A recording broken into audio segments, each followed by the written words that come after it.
Bueno, cando estedes todos preparados, empezo. Moi ben, pois, moi bons días. Acabamos de rematar a reunión semanal do Consello da Xunta de Galicia e paso, como todos os xoves, a dar conta dos asuntos máis importantes que adoptamos na reunión do Consello. Empezamos con un tema de turismo, un convenio entre a Xunta de Galicia e o Arzobispado de Santiago de Compostela que se enmarcase nas celebracións deste doble ano santo extraordinario. Se trata de apoiar a celebración que terá lugar nos primeiros días do vindeiro mes de agosto da peregrinación europea da Xuventude a Santiago. Estamos falando dunha afluencia entre 15.000 e 20.000 mozos e mozas procedentes non só de todas as comunidades autónomas de España, sino de outros moitos países de Europa. Estará apoiada máis por unha organización de voluntarios de 500 mozos e, cunhas necesidades grandes de logística, apoio, alosamentos e, polo tanto, a Xunta de Galicia apoia cun convenio de 360.000 euros toda a organización desta peregrinación que, insisto, se achegará aos 20.000 mozos e mozas durante os primeiros días de agosto en Santiago de Compostela e no resto de Galicia, porque se tratará de diversas peregrinacións que confluirán finalmente na cidade de Santiago de Compostela.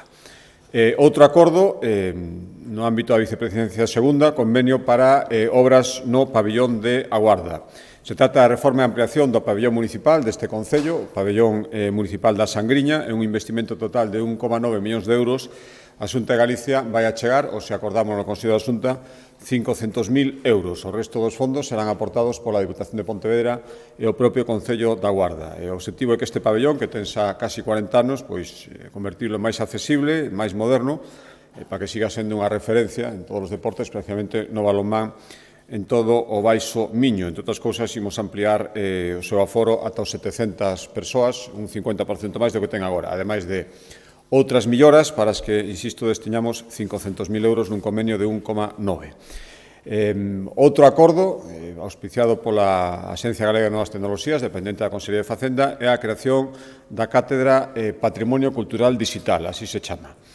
A Xunta quere seguir insistindo na súa intención de fomentar a docencia e a investigación, combinando os campos do patrimonio cultural e todas as posibilidades das novas tecnoloxías e vinculalo, ademais, ao Camiño de Santiago, e deso vai este acordo. Hoxe lle demos o visto bo a un convenio entre a Xunta, a Conferencia de Reitores das Universidades do Suroeste Europeo, a Rede Cursoe, e a multinacional NTT Data para a creación da Cátedra Institucional de Patrimonio Cultural Dixital. O orzamento son 322.000 euros, que é o que aporta a Xunta de Galicia ata o ano 2025, empezando este mesmo ano. Cales son os obxectivos desta cátedra? Son varios. Por resumilos, primeiro, poñer en marcha un observatorio de patrimonio cultural dixital, especialmente vencellado ao Camiño de Santiago. Se trata de monitorizar a situación e ver a evolución en toda a Eurorrexión do patrimonio cultural vinculado ao Camiño, promover investigacións de eido, impartir formación de posgrado tamén nesta materia, e impulsar actividades de emprendemento relacionadas co desenvolvemento de novas tecnoloxías e patrimonio cultural dixital. Estes son os obxectivos fundamentais da creación desta cátedra para que a Xunta de Galicia aporta 322.000 euros divididos en anos ata o ano 2025. Outro acordo, cambiando de Consellería de Sanidade, convenio coa FEGAN, novo convenio, aumentamos a cantidad este ano para a atención de trastornos adictivos. É un convenio que facemos a través da FEGAN porque o que facemos é colaborar económicamente cos concellos que teñen unidades asistenciais de drogodependentes, as chamadas UPAZ. Os Sergas ten os seus propios centros de referencia, pero o labor ten que ser complementado cos servizos que se prestan nestas unidades municipais que permiten que estas persoas con trastornos adictivos non teñan que desplazarse para recibir asistencia máis alá do seu entorno, onde existen estas unidades, e, polo tanto, se facilita o acceso destes pacientes a eses servicios. O convenio é unha renovación, xa digo, pero esta vez a cuantía por primeira vez vai supoñer un aumento que vai ata os 4 millóns de euros. Simplemente recordar que estas UPAZ, estas unidades asistenciais de drogodependencias municipais, fan un labor fundamental, por eso reciben este apoio da Xunta de Galicia. Solo no ano 2021 atenderon a máis de 7.000 pacientes. En global, por darles outro dato máis, o financiamento global da Xunta de Galicia para a atención a estas adicións entre os convenios engadindo este convenio de máis de 4 millóns de euros, engadindo as unidades de referencia do propio Sergas e engadindo a colaboración que se fai con outras entidades non municipais que traballan tamén no campo da adición, o financiamento global da Xunta de Galicia vai superar neste ano 2022 os 11 millóns de euros con esta finalidade.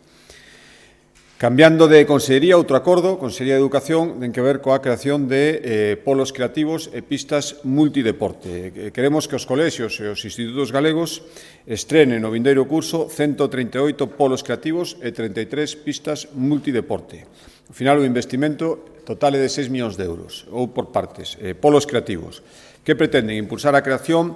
de espacios innovadores que desenvolvan e fomenten tamén as competencias STEM, sobre todo entre as rapazas, abordar cuestións de inteligencia artificial, robótica ou procesado audiovisual, fomentar a creatividade, a capacidade para resolver problemas reais, problemas de índole matemática, competencias digitais. En definitiva, se van a investir 4 millóns de euros nestes polos creativos, en dotalos, a parte do persoal docente, necesario, pois haberá kits de robótica, tablets, impresoras 3D, escáneres, todo o que ten que ver sobre todo coas carreiras STEM, para o seu fomento e para fomentar estas habilidades con vistas despois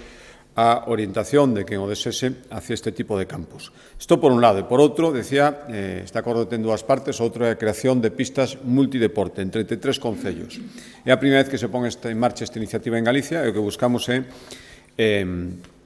axudar a que se creen, en 33 concellos, financiando un mínimo dun 60% a un 85% do seu custe a construción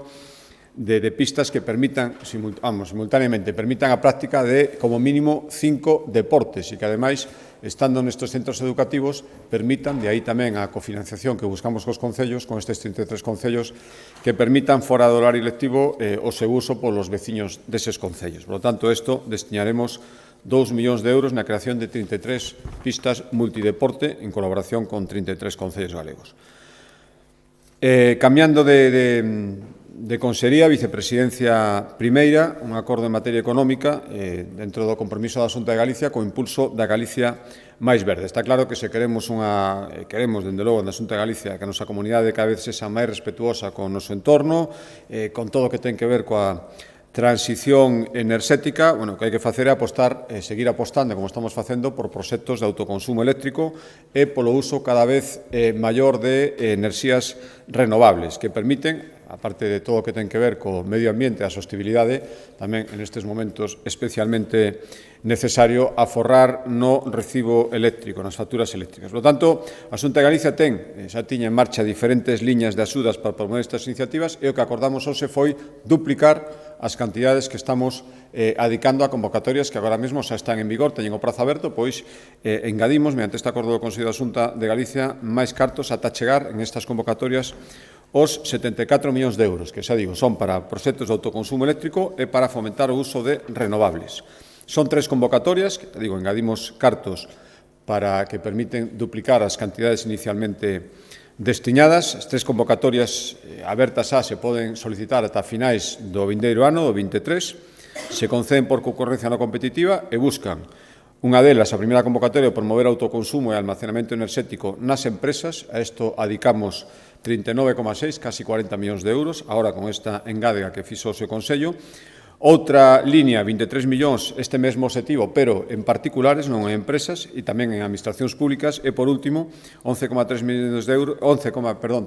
euros para impulsar o uso de renovables térmicas no sector residencial, é dicir, na promoción e construción de vivendas dentro do ámbito privado para uso residencial. En total, xa digo, son 74 millóns de euros, buscamos mobilizar ata 225, porque isto vai ter, sin ninguna dúbida, un efecto aditivo co que invistan tamén, sobre todo, no ámbito privado os particulares, as empresas, e o objetivo é aforrar 40 millóns de euros o ano nas facturas enerxéticas de empresas, administracións e fogares, ademais dos beneficios dende o punto de vista da sostenibilidade ambiental. Xa digo, para isto duplicamos as cantidades inicialmente asignadas e estas axudas pasan a ter unha dotación de 74 millóns de euros. Outro acordo en materia de economía, programa de doutoramento industrial. Seguimos apostando polo un sector galego de I+D+I forte, consolidado, e para iso o que temos que intentar é que as empresas, as universidades, as institucións galegas sexan atractivas para que aqueles que decidan orientar as súas carreiras á actividade investigadora pois encontren atractivo e decidan facelo aquí, na nosa comunidade autónoma. Por lo tanto, o que facemos é impulsar a colaboración entre empresas e investigadores, apostar por ese camiño, e hoxe aprobamos a contratación de 15 estudantes para que desenvolvan a súa tese doctoral en empresas ou centros tecnolóxicos da comunidade. Tese doctoral relacionada con investigación. Son 2 millóns de euros. Este programa se chama Programa de Doutoramento Industrial e ten unha vigencia de 3 anos. É dicir, serían contratos unha duración de 3 anos para estas 15 persoas. Xa digo que as axudas van dirixidas para que os contraten a empresas, centros tecnolóxicos ou universidades e estes investigadores contratados teñen que orientar o seu proxecto de investigación, a súa tese doctoral, cun resultado eminentemente práctico para resolver necesidades ou problemas concretos que teña a empresa ou o centro que lles contrate e que lles sinalará no momento de facer o contrato. E isto se engade a outras moitas iniciativas que a Xunta de Galicia ten agora mesmo en marcha para reter aquí talento investigador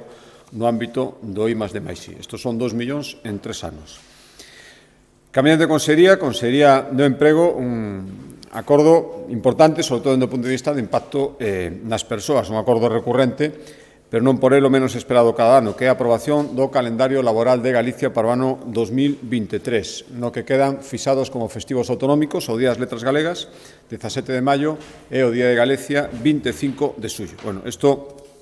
vou intentar explicarlo moi resumidamente. A normativa estatal establece ao longo do ano 14 festivos, 2 deles son elexidos por cada concello, son os festivos locais, deses 14, despois hai 9 que son insustituíbles e obrigatorios para todo o territorio nacional, salvo que coincidan en domingo. Serían o 1 de xaneiro, o Venres Santo, 1 de maio, 15 de agosto, 12 de outubro, 1 de novembro, 6, 8 e 25 de decembro. Estes son festivos comuns a todo o territorio nacional que, agás que coincidan en domingo, que se podría elixir outro día do calendario, son sempre eses días, son festivos. Bueno, o vindeiro ano, o día de Ano Novo cae en domingo, por lo tanto, existe esa posibilidade, e a Xunta de Galicia foi o que acordamos trasladar ese festivo o Día das Letras Galegas, que será un dos festivos autonómicos. E logo hai outros 3 festivos que son opcionais para as comunidades, para completar estes 14. O 6 de xaneiro e o Xoves Santo, aquí en Galicia sempre se elixiu e se volve a facer determinalos como días festivos, polo tanto, ano que ven serán tamén festivos en Galicia o 6 de xaneiro e o Xoves Santo, e o último festivo onde as comunidades autónomas temos opción de elexir sería entre o 19 de marzo, Día do Pai, ou o 25 de xullo. A Xunta de Galicia determinamos o non caer en domingo, o Día de Galicia, o 25 de xullo, será festivo. Por lo tanto, os festivos do ano que ven serán, despois desta explicación, que, en fin, eu entendín cando me explicaron, intentei explicar aquí, se tiña alguna dúbida, ya podo volver a decir, a conclusión, despois destas posibilidades que hai, non tantas como parece, é que os días festivos propios de Galicia serán o 17 de maio e o 25 de xullo no ano 2023. Cambiando de Consellería de Infraestructuras, un importante acordo en materia de transportes. O que, dende hai varios anos, existen importantes vantaxes, ahora que se fala de novas vantaxes propostas do Goberno Central, xa existen moi importantes vantaxes para os usuarios do transporte metropolitano de Galicia. Unha tarxeta específica que saben que permite os transbordos sen ningún custo adicional, precios máis reducidos tamén, bonificacións, e hoxe damos un paso máis nestas rebaixas para seguir favorecendo a mobilidade sustentable en Galicia, que tanto como decir que seguimos impulsando o uso do autobús, o uso dos transportes públicos por estrada. Por lo tanto, hoxe o Consello vén de aprobar que as vantaxes que ata agora existían nas áreas de transporte metropolitano, solo nestas áreas, que englobaban varios concellos, pero non a totalidade do territorio, agora se poidan estender a toda Galicia. É dicir, creamos unha nova delimitación que é a área de transporte de Galicia, que vai comenzar a funcionar este mesmo ano, antes do 31 de decembro, esperemos que en moi poucos meses. Isto vai implicar que o estender o territorio a toda Galicia xa verá 119 concellos do rural que teñen menos de 2.000 habitantes que pasan automáticamente a integrarse, se non estaban porque eran hasta ahora áreas metropolitanas, nada máis pasan automáticamente a integrarse nesta nova área, non teñen nin que solicitalo, están os empadronados neses concellos, automáticamente quedan integrados nesta nova área e aquí a Xunta asumirá o 100% do custe das bonificacións que teñan no transporte público. Isto vai supoñer que se beneficie ao redor de 150.000 persoas, insisto, de xeito automático, e despois o resto dos concellos que non estiveran nas áreas metropolitanas, pero teñan máis de 2.000 habitantes, poderán tamén integrarse, pero asinando previamente un convenio coa Xunta de Galicia. Aquí a Xunta vai financiar non o 100% das bonificacións, senón o 80%. E o concello que decida asignar o convenio terá que sufragar o 20% restante. Hai varios beneficios. Os principais serían dous, por sinalalos, os seguintes. Primeiro, un desconto mínimo de 50 céntimos sobre o precio do billete que houbera que pagar. E, ademais, todos os transbordos gratuitos por toda Galicia, é dicir, só se paga o primeiro billete, o resto dos transbordos hasta chegar ao destino quedarían incluídos no precio do primeiro billete, que ademais podría ter eses 50 céntimos de bonificación. Isto xa digo que é un acordo importante, agora darei as cifras que vai supoñer para o recurso da Xunta de Galicia, pero o que pretendemos é seguir impulsando o transporte sustentable, o transporte non só por estrada, porque queremos que queden integrados tamén os servizos marítimos que cruzan a ría de Vigo e tamén servizos ferroviarios, pouco a pouco, agora mesmo xa estaría o ferrocarril de vía estrecha, o antigo FEBE, porque xa está integrado na área de transporte de Ferrol e, polo tanto, entraría tamén neste novo plan. Como vos decía, supón un investimento importante de recursos públicos, ao redor de 11 millóns de euros o ano vai supoñer esta ampliación, esta área de transporte de Galicia que asumirá a Xunta de Galicia. E isto hai que recordar que se engade a medidas que xa están vigentes, a tarxeta Xente Nova, que permite que todos os menores de 21 anos en Galicia podan viaxar gratis en autobús por toda Galicia. Isto xa é posible, hai 114.000 mozos e mozas que só disfrutan. Isto supón un investimento de casi 7 millóns de euros que se engade estes 11 que ora destinamos e se engade outras medidas para fomentar o transporte por estrada público en Galicia e que supón ao final casi 80 millóns de euros que destina a Xunta de Galicia cada ano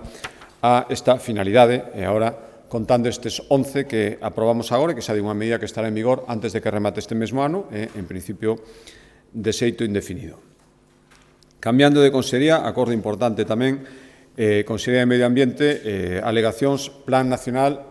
Protección da Costa. Como saben vostedes, está preparando o Goberno Central, o Ministerio de Transición Ecolóxica, o chamado Plan Nacional de Protección de costa considerando os efectos do cambio climático. Así se chama o plan, así foi remitido ás comunidades autónomas e o ser remitido tamén á Xunta de Galicia, polo tanto, o que podemos comprobar está entre os obxectivos sinalados expresamente no plan é a eliminación paulatina ata chegar a eliminar toda ocupación humana do dominio público marítimo terrestre antes do ano 2045. Este é un dos obxectivos do plan que, lóxicamente, foi contestado por moitos estamentos, entre eles a Xunta de Galicia, deso van as alegacións que quixemos que aprobamos hoxe remitir ao Goberno Central, isto porque pon en perigo ao redor de 4.000 edificacións que están asentadas no litoral galego, moitas delas son centros de saúde, son colexios, en principio non poderían estar, según o borrador que nos foi remitido, e despois hai ao redor de 200 empresas da cadena Mar Industria que tamén verían seriamente ameazadas a súa permanencia e se están vendo comprometidas, outro día mantiñamos unha reunión con eles, investimentos que tiñan pensado facer que agora mesmo, ante esta situación, pois non se están facendo. Por tanto, isto vai conectado coa reclamación que saben vostedes que a Xunta de Galicia ten agora mesmo en pleno exercicio, sabendo hai tempo, de poder xestionar de xeito pleno o noso dominio público marítimo terrestre. Para que? Para poder exercer axeitadamente competencias que temos de xeito exclusivo no ámbito urbanístico, no ámbito portuario, no ámbito de control de verquidos, en todo isto ten que ver con esa reclamación que estamos facendo. Por tanto, o que fixemos foi, tomamos un doble acordo, en realidade. Primeiro, tomar coñecemento do ditame que onte emitiu o Consello Consultivo de Galicia, en contestación á petición previa que lle fixera a Xunta de Galicia sobre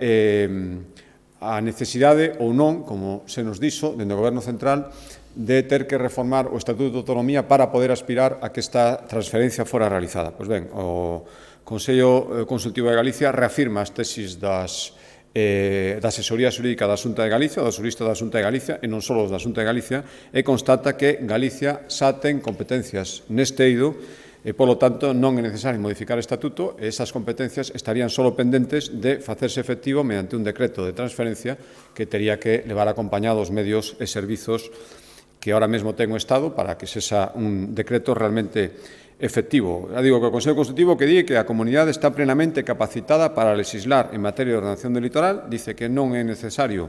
modificar o estatuto e, además, o informe ven a decir textualmente que o Estado está exercitando transitoriamente funcións que non lle corresponden, que lle corresponden á comunidade autónoma, polo que debe de evitarse por lealdade constitucional esta situación anómala. Xa digo que son citas textuais do informe recibido onte do Consello Consultivo e do que hoxe tomou razón o Consello da Xunta de Galicia. Por tanto, en base a este dictamen e en base as alegacións que fomos recibindo de diferentes concellos e de diferentes empresas da cadea Mar Industria, xa que eles non podían facer alegacións directamente, o documento foi remitido á Xunta de Galicia e a Xunta de Galicia o que fixo foi remitilo tanto a concellos como a empresas e o que hoxe aprobamos foi trasladar estas alegacións, facelas, asumilas polo Consello da Xunta de Galicia e trasladalas xunto coas da propia Xunta de Galicia, nas que irán, efectivamente, e como é previsible este dictamen, trasladalas ao Goberno Central para que se sean tidas en conta na elaboración deste plan que a toda agora foi elaborado de xeito unilateral. Bueno, nosa primeira consulta que recibimos foi esta, a que ahora imos facer alegacións, e os concellos afectados do litoral e as empresas nin sequera tuveron esta posibilidade. As nosas alegacións, que xa digo, están compartidas co sector e con moitos concellos de todos os signos políticos, se sustentan en varios piares. Por resumirles un pouco, non podemos darles, poden ter vostedes coñecemento máis detallado, pero por resumirlo nesta roda de prensa, primeiro, decir que pensamos que este plan do Goberno Central contradía a Lei de Costas, está marcando unhas condicións diferentes ás que xa viñan establecidas nunha lei que está en vigor, eso sería o primeiro. O segundo, que se están invadindo competencias autonómicas, o dictamen do Consello Consultivo e os xuristas da Xunta de Galicia así acreditan nos seus informes. E, por último, o que alegamos é que un plan uniformizador non ten en conta as particularidades de cada territorio, non é o mesmo a costa de Levante que a costa galega, nin a costa do sur que a costa do norte. Bueno, non se consultou ás administracións autonómicas para facer este primeiro borrador, non se consultou ás entidades locais, e o resultado é un plan uniformizador que, xa digo, non ten en conta realidades que son moi dispares. E máis, a maioría dos expertos, e así aparece no propio borrador do plan que nos foi remitido, os expertos consultados polo Ministerio para facer este primeiro borrador din que as edificacións no litoral galego non supoñen un problema, polo menos non supoñen o mesmo problema que noutras zonas de España, pero ao final o borrador, o certo, é que considera que todo é o mesmo problema e, polo tanto, impón as mesmas condiciones de borrar presencia humana en todo o noso litoral. Por tanto, xa digo, recibido este dictamen e asumidas as alegacións, o que acordamos hoxe no Consello da Xunta de Galicia foi remitirlas ao Goberno Central dentro do plazo establecido, agardando que se sean tidas en conta e que non se cometan os erros que adiantan este plan que nos foi remitido, este borrador do plan que nos foi remitido. Outro acordo importante, dadas as circunstancias climatolóxicas que estamos vivindo nos últimos días ou nos últimos meses na Consellería de Infraestructuras, ten que ver coa prealerta por seca en Pontevedra. Hoxe acordamos elevar o nivel de alerta pola situación de seca na bacía do río Lérez, na zona de Pontevedra, ante os datos que están apuntando a escaseza que podría comprometer as reservas de auga, especialmente conforme avanza o Brao hacia o seu final. Por lo tanto, hoxe lle dimos o visto e prace ao acordo da oficina, a proposta da Oficina Técnica da Seca, que se reuniu na mañán de hoxe, pola que se declara a prealerta por escaseza de auga nesta conca que abastece os concellos de Pontevedra, Pollo, Marín, Sansenso, Bueu e Pontecaldelas. Estes concellos xa estaban nunha situación de seca prolongada, pero ahora pasan a unha fase diferente, máis intensa, de prealerta por escaseza. Que implica esta nova situación? Pois que empecen a contabilizarse xa nun xeito moito máis detallado os recursos disponibles, prácticamente a diario, pensando sempre en que o abastecemento debe ser garantido, o abastecemento á poboación. As temperaturas, ademais, anormalmente elevadas dos últimos días e a falta prolongada de chuvias e a previsión de que non as haxa nos vindeiros días, pois fixo que esta situación se agravase especialmente nesa conca do Lérez, que abastece a eses concellos onde, ademais, non existen reservas de auga encorada, polo tanto, dependen do caudal deste río. Por tanto, hai que tomar medidas, empezando por sensibilizar e concienciar a poboación da necesidade de aforrar auga, de racionalizar o seu uso, tamén intensificar as accións de vixilancia e control, pois se esta contabilidade prácticamente diaria, e tamén decirlle aos concellos, comunicarnos con eles para decirles que é necesario control e aforro en consumos municipais. Estou referindo a baldeos de rúas, en regas, e en xeral, especialmente, aqueles usos da auga que non son prioritarios. Estou falando de estas medidas que teñen que ver co uso do auga dende un punto de vista de ocio, que poderían parecer normais e habituais noutras épocas do ano ou noutros braos sin esta situación, pero que agora mesmo deben ser ou moi racionalizados ou directamente evitados. Já digo que dende o pasado 1 de xullo se está producindo unha caída abrupta do nivel de auga do Lérez, o que levou a Xunta de Galicia no exercicio das súas funcións de velar polo mantemento das masas de auga dos caudais necesarios nos ríos, advertir a ENCE desta circunstancia e do deber que teñen de garantir o caudal ecolóxico do río Lérez. Por lo tanto, analizada esta situación e ante a imposibilidade que constatou esta empresa de manter a súa actividade normal sin poñer en risco este caudal, pois tomou a decisión coñecida de paralizar temporalmente a súa produción. Era o que tiña que facer e, polo tanto, a Xunta de Galicia o constata e constata tamén que a responsabilidade da empresa, hai que decirlo, que ante este risco decide parar a súa actividade para non poñer en risco o que, por outra banda, non podría facer en ningún caso, que é o caudal ecolóxico do río Lérez. Cambiando de Consellería, último acordo, Vicepresidencia Segunda e Presidencia da Xunta, dende o punto de vista da coordinación, hoxe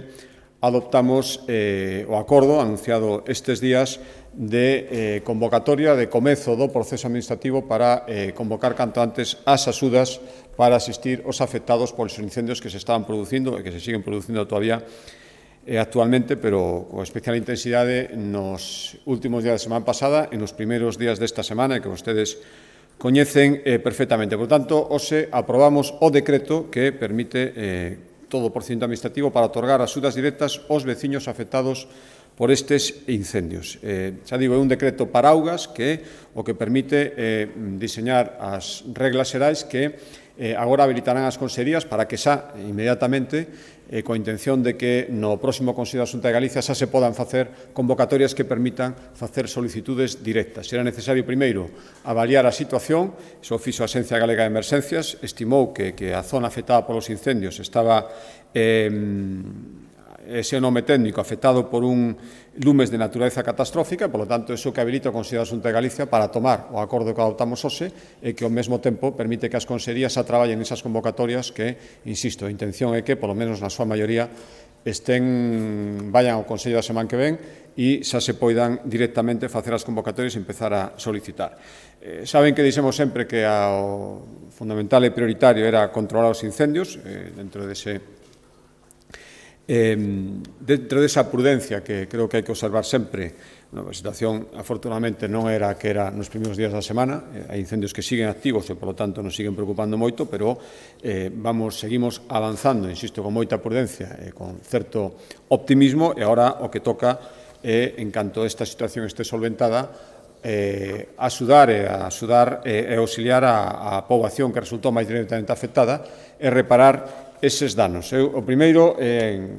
agradecerlle e comprender a máis as situacións que se viviron estes días, situacións en algún momentos moi angustiosas, de moito nerviosismo, de moita preocupación, na que se viron afectados moitos veciños que tiveron que ser evacuados, veían peligrar as súas casas, ter que abandonalas ás veces de xeito precipitado. Por lo tanto, agradecer a fortaleza, que creo que nun momento extremadamente difícil observaron estes veciños, insisto, entendendo moitas situacións de nerviosismos que son absolutamente normais e comprensibles, pero creemos que imperou o sentidiño e todo o mundo entende que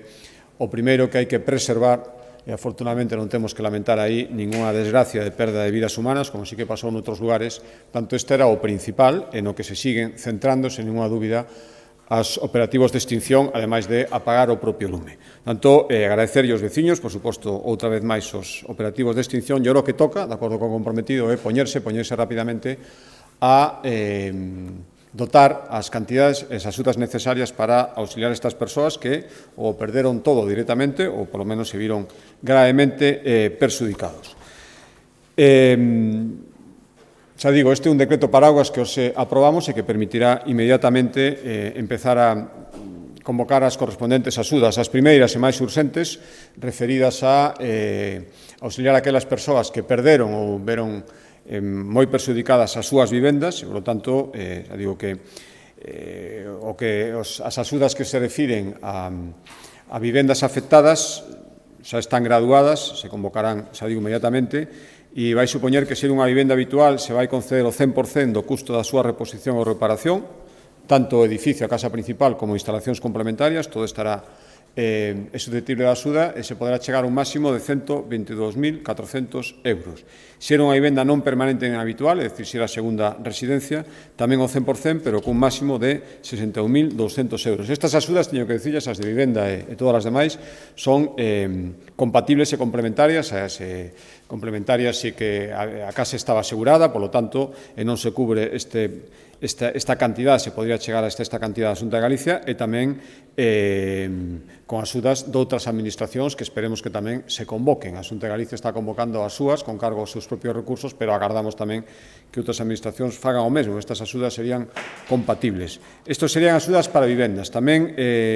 o que é a edificación, tamén hai axudas para o ensobal destas vivendas, e que chegarían tamén ao 100% dos gastos. Se a vivenda ten que ser declarada en ruína, 15.000 euros, máximo de axuda por ensobal, e se non hai que declarar en ruína, un máximo de 7.000 euros. Isto en primeira vivenda. Se foran vivendas segundas residencias, vivendas non habituais, baixarían as cantidades hasta o 50% dos perfectos no ensobal, 5.000 se declara en ruína e 3.000 se non é declarada. Isto respecto ás vivendas, que xa digo que neste momento, e vendo que nesta ocasión se hubo vivendas que se perderon, resultaron moi afectadas, sería por darlles un detalle máis explícito que está máis adiantado e máis traballado, insisto, para convocar inmediatamente. Pero tamén se darán axudas para reparar danos se se produciran en establecementos comerciais, establecementos industriais, turísticos, mercantís. Queremos ser o máis amplios posibles e intentar cubrir e auxiliar a todos aqueles que sufriran un dano. Aquí se podría chegar ao 100% da cobertura cun límite de ata 600.000 euros. Estamos falando, lóxicamente, terían que producirse grandes danos en establecementos industriais de entidade, pero, se fora necesario, poderíamos chegar hasta esa cantidade. Tamén haberá axudas para danos en explotación forestais, agrícolas, gandeiras, e tamén, moi importante, colaboraremos cos concellos para reparación de instalacións municipais que poderan resultar afectadas. Estamos pensando especialmente, nos lo decían xa algún responsable municipal, resultaron afectadas traídas de agua, conduccións de agua, todo iso terán axuda da Xunta de Galicia para a súa reconstrucción. Por tanto, este decreto que os aprobamos habilita os créditos ás consellerías que teñen que convocar as axudas, que son a Vicepresidencia Económica, a Consellería de Medio Rural, Consellería de Vivenda, en fin, todas aquelas que Vicepresidencia Segunda por as axudas aos concellos, todas terán, se lles habilitou o crédito, ahora terán que facer as súas convocatorias, e se digo que a intención é que xa no Consello da Xunta de Galicia da semana que ven se realicen, si podemos todas, pero, dende logo, as convocatorias máis urxentes, en elas, sin ninguna dúbida, estarán a que ten que ver con vivenda, e cos danos que sexa máis urxente reparar, pero a nosa intención é, en moi pouco tempo, telas todas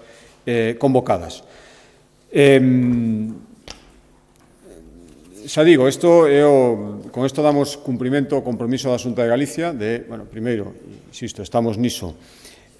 extinguir os lumes, preservando a vida das persoas, o segundo, preservando, se non é posible, reparando, para isto son estas axudas, os danos que poideran sufrir. E, ao mesmo tempo, poñemos a disposición as avaliacións feitas pola Xunta de Galicia, toda a tramitación que estamos facendo para que outras administracións, o Goberno Central, por suposto, e entendo tamén que entidades locais, diputacións, poidan decidir, consignar, e agardamos que sexa rápido, tamén as súas propias axudas, previas declaracións e trámites que teñan que facer. Xa digo, a Xunta decía onte, con ocasión dunha pregunta sobre este tema, o que aquí o fundamental é a vontade de querer facelo, dende logo ter os recursos necesarios, pero creo que son nestes momentos todas as administracións temos que ter claro que algo que hai que facer, a Xunta de Galicia o fai, o se tomou este acordo, habilita os créditos, a semana que ven se farán as convocatorias para que os danificados poidan empezar a facer solicitudes e poidan recibir as axudas o máis axiña posible. Por lo tanto, este é un acordo que dixemos que íbamos a tomar, o se o tomamos e agardo que o resto das administracións fagan o mesmo, porque isto, dende logo, é unha tarefa de todas as administracións, non é nin de unha especialmente, nin de ninguna en particular, é de todas. A Xunta de Galicia asume a súa responsabilidade tamén neste eido. Bueno, estes son os acordos máis importantes que lles quería trasladar e quedo, como sempre, a súa disposición. Bo día, presidente. En relación cos lumes, máis ao lado destas condicións extremas das que estamos falando estes días, levamos a unha semana con varios puntos ardendo, supoño que xa con moito análise. Como se explica que coincidan eses dous incendios máis importantes deste século? Non sei se fallou a prevención, a limpeza nestes sitios, o operativo de extinción. Como se pode explicar eso, que dous incendios os máis graves do século coincidan agora? Aproveitando que estou aquí, xa cambiando de asunto, en sanidade, a queixa é unánime na área de Pontevedra e Salnés e en outros puntos costeiros de Galicia sobre a falta de facultativos. O do MIR xa sabemos que é unha reclamación do Goberno Central, pero en todo caso, aínda que se aceptase, sería unha solución a medio e longo prazo. Para este verán, moitos concellos siguen pedindo solucións, non sei se contempla alguna máis. E a última, sobre a reunión con Pedro Sánchez da semana que ven, se xa está todo preparado, hai malestar en certos segmentos do Partido Popular en que coincida con outros presidentes autonómicos. Que opina vostede? Gracias. Bueno, a primeira. Explicamos estes días, ustedes saben, todo o mundo, os que estamos en Galicia en ese momento, podemos ver con nosos propios ollos esa concentración descoñecida, por lo menos para min, e supoño que para a inmensa maioría, de rayos, de tormentas secas que tivo lugar en Galicia hai algo máis dunha semana. Aí está a orixe de moitos dos incendios que se produciron, moitos deles extinguidos, e a orixe destes dous grandes incendios, un deles, ademais, ao final se agrandou porque varios dos que estaban se foron unindo e se convirtieron nese segundo gran incendio, e aí está a orixe, xunto con outras causas que supoño que serán discutidas estes días e que todo o mundo ten a súa opinión. Eu creo que hai dous factores que deberían quedar fora da discusión. Primeiro, efectivamente, esa orixe anómala. Nunca tivéramos en Galicia esa concentración de rayos, máis estamos falando de casi 100 lumes originados pola caída de rayos simultaneamente, entre eles eses dous grandes lumes, tanto creo que isto discutirlo non ten moito sentido, e despois creo que a utilización de todos os medios do operativo de incendios que ten a Comunidade Autónoma, e que non só son da Comunidade Autónoma, son tamén da Administración Central, son tamén de moitos concellos operativos de protección civil, estiveron participando tamén os consorcios provinciais de bombeiros, nos que, como saben, participan a Xunta de Galicia, as 4 diputacións. Creo que lóxicamente, e entendendo, porque ademais afectaron a vivendas e, por tanto, había moitas persoas reclamando unha intervención inmediata, creo que os medios e o esforzo que se fixo e que siguen facendo esos profesionais queda fora de toda dúbida. Asunto, hai que dicirlo tamén, co incremento que vimos observando nestes últimos anos, froito da impulso da Xunta de Galicia das tarefas de prevención, e que este mesmo ano foron desenvolvidas en 60.000 hectáreas de terreo, labores de prevención, 6.000 kilómetros de pistas, 33 millóns de euros empregados solo este ano en tarefas de prevención. Que é dabondo? Pois vimos que, efectivamente, fai falta todavía perseverar moito máis, fai falta moita concienciación, porque isto non pode ser só un labor das administracións, tamén ten que ser dos propietarios particulares, pero eu creo que na orixen destes incendios concretamente, no emprego, no esforzo, non só da Xunta de Galicia, tamén de outras administracións, e teño que agradecerlo desde aquí, porque, en xeral, con pouquísimas excepcións, a xenerosidade de todos aqueles que teñan medios é digna de encomio, con desplazamentos, ademais, ás veces, de moitos kilómetros de outros medios, beneficiándonos. Tamén é certo, eso foi unha sorte, que hubo durante 3 ou 4 días unha diferencia importante climatolóxica entre a Franxa Atlántica e a Galicia interior, onde estaban os incendios, e iso permitiu desplazar medios sin poñer en perigo outras zonas. Por lo tanto, creo que esas dous situacións están fora de toda dúbida, que tamén todos aqueles que estiveron sobre o terreo e aportaron medios, creo que o recoñecen perfectamente. A segunda pregunta, que ten que ver coa sanidade. Advertín eu mesmo desde este lugar varias veces que no Brao, igual que outros Braos, a situación iba a ser complicada, e, por lo tanto, na Xunta de Galicia íbamos facer todo o posible, estamos facendo, para que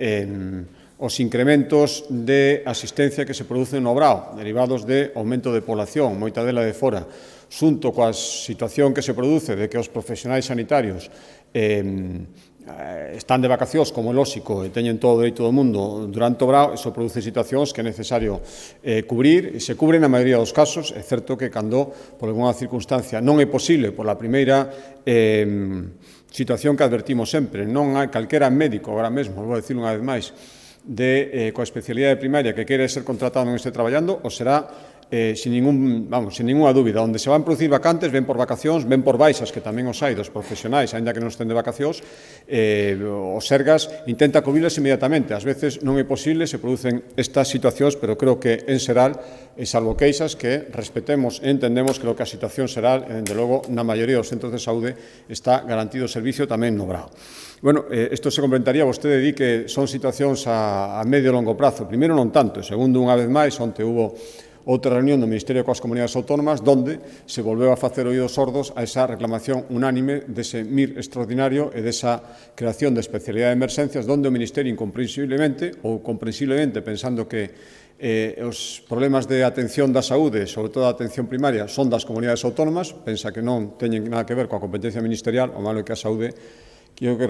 creo que lle corresponde a todas as administracións, volveu a negarse, pecharse en banda, e dende logo eu trasladaré outra vez ao presidente Sánchez a semana que ven a tomar estes acordos que, insisto, non lle suporían ademais ningún incremento económico, nin ningún esforzo que non fora asumido polas comunidades autónomas para resolver un problema que efectivamente temos, pero que debería ser tamén un problema do Ministerio. E respecto a terceira pregunta, bueno, ustedes viron como semana tras semana, cando era preguntado, eu decía que non atopaba normal non ser recibido cada semana, unha semana máis engadía de espera polo presidente do Goberno. Finalmente, a convocatoria chegou. Por tanto, eu o que lle vou pedir é que no tempo que eu teña para entrevistarme con el, que intentaré aproveitar o máximo posible, pois que atenda as demandas que lle vou levar, que son demandas de Galicia. Si ao mesmo tempo coincide con outros presidentes de comunidades autónomas, bueno, eso é unha cuestión da senda do presidente do Goberno. É certo que algúns presidentes de comunidades autónomas son recibidos solo ese día, certo que un dato objetivo, pois van ser recibidos, imos ser recibidos 3 presidentes autonómicos no mesmo día. Eu solo lle pido, e creo que teño todo o dereito a pedirlo en nome de todos os galegos, que o tempo que lle dedique o presidente de Galicia sexa un tempo de calidade onde se atendan e espero que se resolvan as miñas demandas. Fora disso non teño nada máis que decir. Sí, presidente, boa tarde. En relación a... perdón. En relación ao decreto este paraugas das axudas para os afectados, entendo que xa teñen como unha avaliación inicial dos datos, fala do cómputo de créditos, non sei se efectivamente teñen unha valoración inicial de a canto ascenden eses datos, canto vai ser necesario invertir en axudas para os afectados, sobre todo ceñíndonos pois igual un pouco o caso das casas afectadas, se hai xa un dato concreto de cantas persoas foron desaloxadas, efectivamente cantas casas foron danadas desos 85 inmuebles que citaba tamén esta semana, e despois un pouco pois se nos pode avanzar, porque entendo que se van ver beneficiadas persoas que as casas non teñen seguros, non? Pois un pouco cal sería o procedimento no caso desas persoas que non teñen os seus bens asegurados para optar ás axudas da Xunta. Grazas. Moi ben, si é certo que ten que haber unha base obxectiva para poder tomar o acordo que tomamos hoxe. Decía que o nome técnico é lumes que derivan unha situación que provoca unha situación catastrófica, é así como está a normativa galega e, polo tanto, amparándonos en ese informe feito pola Axencia Galega de Emerxencias, tomamos este acordo. Cal quere decir que se constatan cos datos que hai agora mesmo que concurre esa situación. Xa o detalle concreto teñen que entender que neste momento é certo que a maioría das persoas xa poideron volver aos lugares onde foron evacuados, pero non todas, non tiño o dato a primeira hora da mañá, había ao redor de algo máis de 100 persoas evacuadas, non sei se ao longo da mañá xa poideron volver ou non, algunhas evacuadas nos núcleos de Quiroga na tarde de onte, entonces, ata que se restablece a normalidade aí, decir exactamente cal é o número de persoas afectadas. En total, ao mesmo temos que, dende que empezou o episodio de lume, sobre 1.200 persoas tiveron que ser evacuadas e nos falan de 75 vivendas afectadas. A intensidade de afectación, sabemos que hai vivendas totalmente destruídas, agora mesmo hai que determinar se eran primeiras ou segundas residencias, isto influye na cuantía de indemnización e saber cales tiñan seguros e cales non o tiñan. Pero claro, se esperamos a ter todos estes datos para facer a convocatoria, pois as semanas pasan e as persoas afectadas non reciben os cartos. Por lo tanto, o que fixemos con esta base, que efectivamente o que determina que hubo danos e hubo danos graves, tomamos este primeiro acordo, se habilitan créditos, en principio, sin unha cuantía global por consellerías, porque non sabemos o que vai necesitar cada unha, pero quedan os créditos habilitados e o que van facer ahora as consellerías con este acordo é ir solicitando, dentro desa crédito que les queda habilitado, as cuantías que sesen necesarias en función das solicitudes que reciben. Todo isto, así explicado, me parece un pouco trámite burocrático, pero é necesario facelo e, ás veces, o que temos constatado, por eso xa, e non é o primeiro episodio en que a Xunta de Galicia o fai, xa, por desgracia, tivemos que habilitalo en algunha ocasión anterior, recordarán a explosión en Tui, episodios de incendios no ano 2000, os que hubo hai 4 anos, no mes de outubro. O que facemos é ir adiantando estes trámites que poden ser adiantados para que realmente as convocatorias e as solicitudes podan chegar canto antes. Bueno, aí, lóxicamente, haberá que comprobar que os danos alegados son os que realmente se poñen na convocatoria e pagar dun xeito rápido. É o que quisemos facer. Digo, noutros procedementos de outras administracións ou en ocasións anteriores, moi anteriores, todo isto levaba meses. Agora o que queremos é que se xa o máis rápido posible, xa para detallar as cuantías concretas, salvo esas cifras que lle dou, alrededor de 1.200 persoas evacuadas, moitas delas xa volveron aos seus fogares, e 75 vivendas, edificacións máis ben afectadas. Ahora veremos as que son vivendas e as que non, e que características tiñen esas vivendas, primeira e segunda residencia. Boa tarde, señor presidente. A falta de sangre provocou esta semana que houbera que adiar unha ciruxía de cancro de páncreas no Chus cunha paciente que estaba sedada. A Asociación de Pacientes do Chus fala de mala xestión dos Sergas para que se chegue a esta situación e falan incluso de que se incumple a Lei de Saúde. A pregunta é, por un lado, como valora isto e, por outro, cal é a situación das reservas de sangue actualmente? Gracias. Sí, por dalle o dato exacto, perdón, polo que me pregunta das operacións, perdón, que eu tiña aquí. Vamos a ver, sí, bueno, efectivamente, a situación era grave. Eu intentei modestamente onte facer unha chamada de atención sobre a necesidade de que se incrementaran as doazóns, que sempre é habitual que baixen nas épocas do brao, por circunstancias de desplazamentos de xente que habitualmente é doadora, pero que estábamos chegando a unha situación especialmente preocupante. De aí esa chamada que fixo os Sergas, que foi, hai que decirlo, unha vez máis demostrando a solidaridade que temos en Galicia, rapidamente atendida, chegamos a unha cifra récord de doazóns 3 días despois de facer un chamamento dende cifras moi baixas. Pasamos de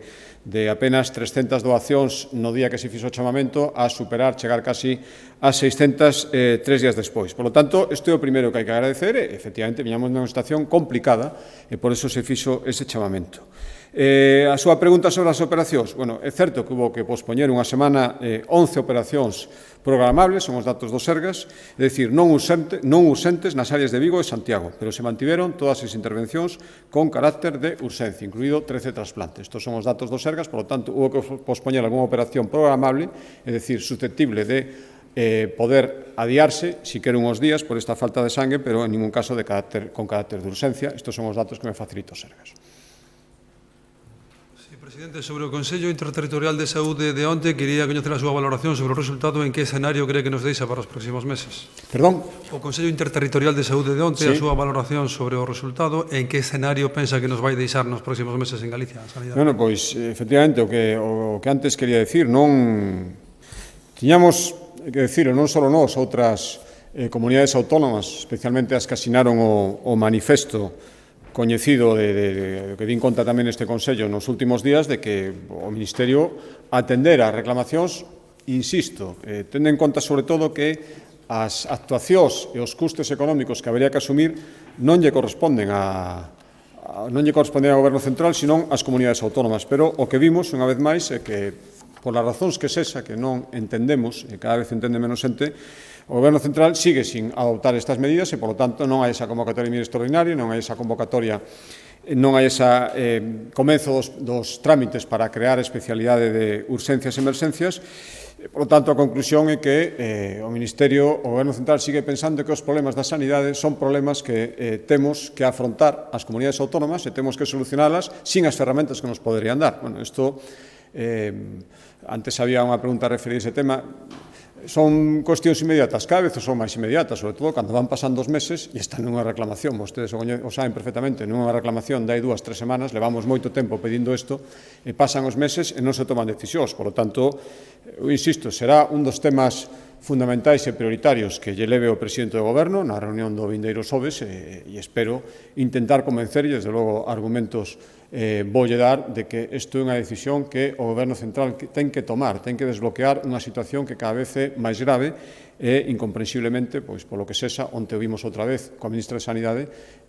non tomar esta decisión que lle estamos pedindo, vostedes o coñecen, non só Galicia, sino outras moitas comunidades autónomas. Sí, hola, boas, presidente. Eu queria preguntar polo alcalde de Vigo, que lle acaba de remitir unha carta cun listado de 50 peticións, pero na que, ademais, impón unha serie de condicións previas, como, por exemplo, que a Xunta retire o recurso contra a área metropolitana ou retire a candidatura das Illas Atlánticas. Quería saber se está disposto a reunirse co alcalde de Vigo e a asumir estas condicións. Sí, bueno, disposto, por suposto. Outro día tuve ocasión de decirlo en persoa. El decía que tendía man, e, por suposto, o que lle decía, o que é unha realidade moi evidente, a man da Xunta de Galicia sempre estivo tendida. O que pasa é que, cando non se buscan acordos e se buscan titulares, pois probablemente iso que leva a escribir unha carta como a que eu recibín no día de onte, que un texto cheo de provocacións, de condicións previas, e parece que imprescindibles e ineludibles para pactar un encontro. Creo que cando se fala de encontros non se fala de pactos, se fala un se quere encontrar ou non se quere encontrar. Por lo tanto, moi mal comezo, sinceramente. Eu busco acordos e busco traballar por Vigo. Non busco nin titulares, nin seguir construindo unha persoase de oposición frontal que eu non sei se lle suporá algún rédito político ao alcalde de Vigo. Dende logo a Vigo, seguro que non.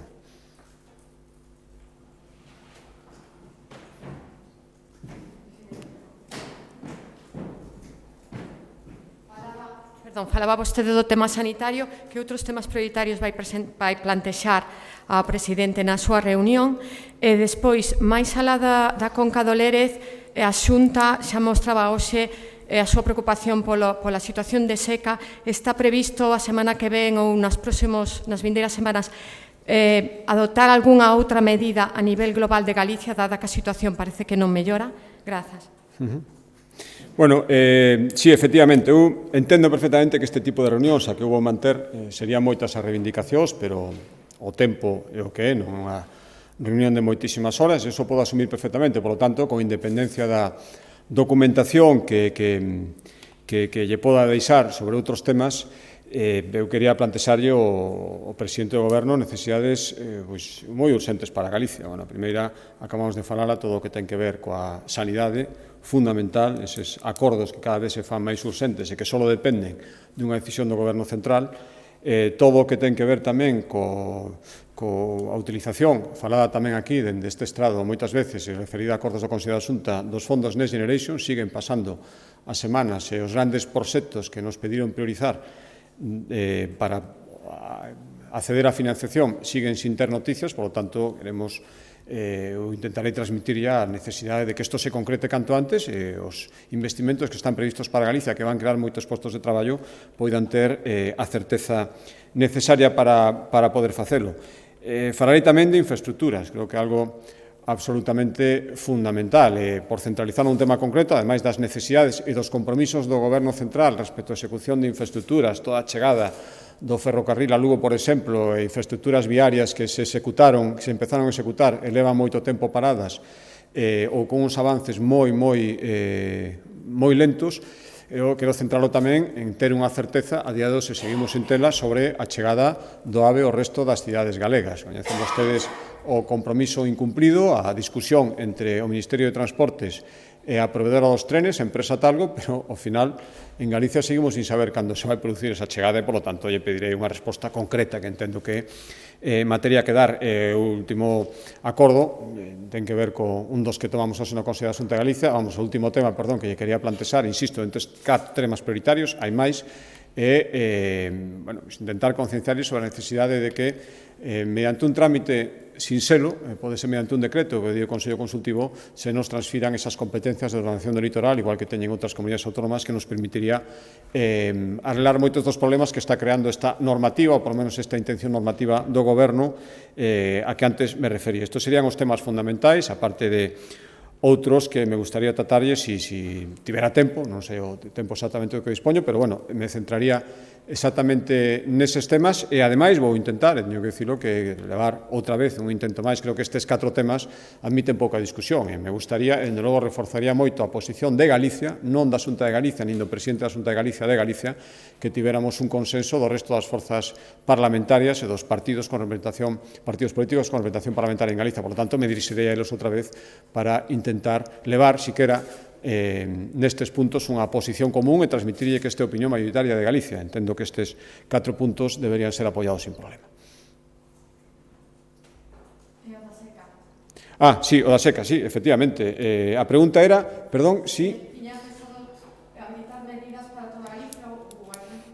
Sí, vamos a ver, a situación de Galicia é variada. Hai concellos que se abastecen do río, concellos que se abastecen de encoro, e concellos que se abastecen dos seus propios manantiais, pero, ao final, por lo tanto, a seca neste momento non incide coa mesma gravedade en todos. O da Conca do Lérez é pola baixada do caudal ecolóxico especialmente preocupante, por eso actuamos pero, ao final, se esta situación continúa, todos se van ver afectados. Por lo tanto, o labor de concienciación que, de logo, ten que facer a Xunta de Galicia, pero solo coa Xunta de Galicia non vai ser dabondo, creo que hai que empezar a facelo e facelo canto antes. Falar tamén coas administracións competentes noutras concas. Estou falando na Conca do Miño. Saben que vostedes, a Administración Autonómica, é titular dunha conca concreta, que toda a parte da franxa atlántica, pero hai outros concellos abastecidos pola Conca do Miño, por lo tanto, competencia da Confederación Hidrográfica do Miño, que tamén ten que tomar as súas medidas. Creo que isto é unha tarefa de todos, e a Xunta de Galicia, nas súas competencias medioambientais, nas súas competencias de xestión de augas, e nas súas competencias de axuda, cando sexa preciso facer algunha obra de emerxencia, se que a situación é moi complicada, aí vai estar sempre, pero isto é unha tarefa, é unha situación variada, pero que, ao final, se seguimos así non tomamos medidas, nos vai levar a todos os concellos, aos 313, insisto, en diferentes grados, en diferentes tempos, a unha situación moi complicada. Por lo tanto, esta chamada de atención e estas decisións executivas que tomamos onde temos competencia deberían ser unha chamada xeral de atención sobre unha situación preocupante, porque levamos xa meses con escasas chuvias, levamos meses, ahora se anuncia para estes vindeiros días outra vez unha subida importante das temperaturas e, por lo tanto, hai que ter moito sentidiño a hora de usar un recurso escaso, tamén en Galicia, o país de 1000 ríos, a auga é un recurso escaso e cada vez é máis. Moi ben, moitas gracias.